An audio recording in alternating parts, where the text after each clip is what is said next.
Super സാറാണ്.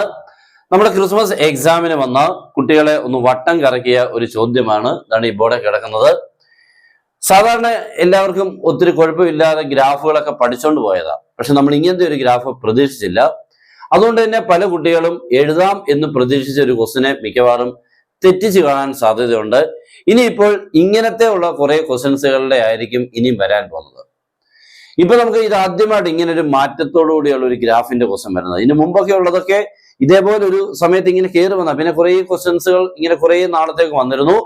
ഇപ്പൊ കണ്ട ഇച്ചിരി ടേംസ് കൂടി എന്നുള്ളതാണ്. നമ്മൾ ഇത് പഠിച്ചിട്ടുണ്ട്, മോഡുലസ് ഓഫ് x+1 പഠിച്ചിട്ടുണ്ട്, പിന്നെ അതുപോലെ മോഡുലസ് x-1 പഠിച്ചിട്ടുണ്ട്, മോഡുലസ് ഓഫ് x+1 -1 പഠിച്ചിട്ടില്ല.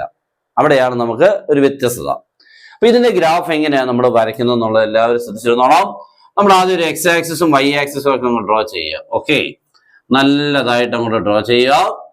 എന്നിട്ട് 1, 2, 3 ഇവിടെ ആകുമ്പോൾ -1, -2, -3 അങ്ങനെ അങ്ങോട്ട്. ഓക്കെ, മണ്ടയ്ക്കോട്ടും 1, 2, 1, 2, 3 താഴോട്ട് -1, -2 ഇങ്ങനെ പോവാണ്.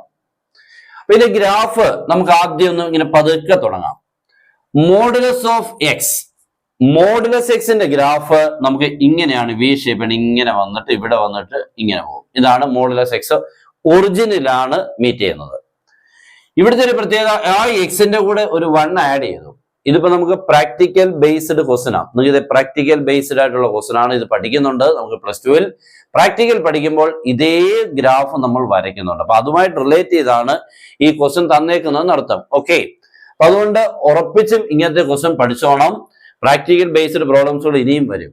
അപ്പൊ അകത്ത് +1, അകത്ത് ഇങ്ങനെ +1 വരുമ്പോൾ ഗ്രാഫ് ഇടത്തോട്ട് x ആക്സിസെ കൂടെ നീങ്ങും. ഓക്കെ, അകത്ത് എക്സിന്റെ കൂടെ നമ്പർ വരുമ്പോൾ നമ്മുടെ ഗ്രാഫ് ഇങ്ങനെ അങ്ങോട്ടും ഇങ്ങോട്ടും നീങ്ങിക്കൊണ്ടേയിരിക്കും. ഓക്കെ, ഈ x+1 ആണെങ്കിൽ അങ്ങോട്ടല്ല നീങ്ങുന്നത്, ഇടത്തോട്ടാണ് കേട്ടോ.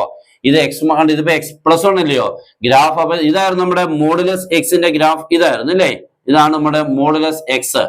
അങ്ങനെയാണെങ്കിൽ മോഡുലസ് ഓഫ് x+1 വരുമ്പോൾ ഗ്രാഫ് നമ്മളെ ഇടത്തോട്ട് നീങ്ങി -1-ലായിരിക്കും ഇരിക്കുന്നത്. ഇടത്തോട്ട് നീങ്ങും കേട്ടോ, അത് ശ്രദ്ധിച്ചോണം. എന്നാൽ ഇപ്പൊ മോഡുലസ് ഓഫ് x+2 ആണെങ്കിൽ 2 യൂണിറ്റ് ഇടത്തോട്ടാണ് നീങ്ങുന്നത്, വലത്തോട്ടല്ല ഇടത്തോട്ടാണ് കേട്ടോ. അപ്പോൾ ആക്ച്വലി മോഡുലസ് ഓഫ് x+1 ഇങ്ങനെയായിരുന്നു വരേണ്ടത്. ഇതാണ് അല്ലേ. പക്ഷെ ഇവിടെ നോക്കിക്കേ, മോഡുലസ് ഓഫ് x+1 കഴിഞ്ഞിട്ട് പിന്നെ ഒന്ന് കുറയുന്നുണ്ട്. ഇത് പുറത്തെ നമ്പർ എന്താണെന്ന് കേട്ടോണം. ഗ്രാഫ് ഇങ്ങനെ നീങ്ങുന്നതിനെ കുറിച്ച്, മീൻസ് വെർട്ടിക്കലി. ഓക്കെ, അപ്പോൾ ഹൊറിസോണ്ടലായിട്ട് നീങ്ങുന്നത് ഏതാ, അകത്ത് നമ്പർ മാറ്റം വരുമ്പോൾ പുറത്തെ നമ്പർ മാറ്റം വരുന്നതിനനുസരിച്ച് വെർട്ടിക്കലായിട്ടായിരിക്കും ഗ്രാഫ് നീങ്ങുന്നത് കേട്ടോ. -1 എന്ന് പറഞ്ഞാൽ വാല്യൂ കുറഞ്ഞു, ശരിയല്ലേ. മോഡുലസ് ഓഫ് x+1 -1 എന്ന് പറഞ്ഞാൽ മോഡുലസ് ഓഫ് x+1 ഒന്ന് കുറയാന്നില്ലയോ. അപ്പൊ മോഡുലസ് ഓഫ് x+1 ഇവിടെയാ അല്ലെ, ഒന്ന് കുറയാന്ന് പറഞ്ഞാൽ 1 യൂണിറ്റ് താഴോട്ട് വരിക എന്നർത്ഥം. ഓക്കെ, അപ്പൊ വേണ്ട ഇതിനെ നേരെ വന്നിട്ട് ഇങ്ങനെ കണ്ടോ, ഇവിടെ ആയിരിക്കും അതിന്റെ ഗ്രാഫ് നിൽക്കുന്നത് കേട്ടല്ലോ. ഇങ്ങനെ എന്നിട്ടായിരിക്കും ഇങ്ങനെ നമ്മുടെ ഡ്രോ ചെയ്യുന്നത് കണ്ടല്ലോ. ഇങ്ങനെ ഇതാണ് മോഡുലസ് ഓഫ് x+1 -1ന്റെ ഗ്രാഫ്. ഓക്കെ, ഇവിടെയാണ് നമ്മുടെ ആ ടേണിംഗ് പോയിന്റ് വന്ന് നിൽക്കുന്നത് അർത്ഥം, താഴോട്ട്. ഇതിപ്പം മോഡുലസ് ഓഫ് x+1 ആയിരുന്നെങ്കിൽ ഇത് മണ്ടയ്ക്കോട്ട് നിന്നിട്ട് ഇവിടെ പിടിച്ചിടിച്ചിട്ട് വേണം ഇങ്ങനെ കണ്ടോ, ഇതിന് നേരെ ഇവിടെ ഇങ്ങനെ.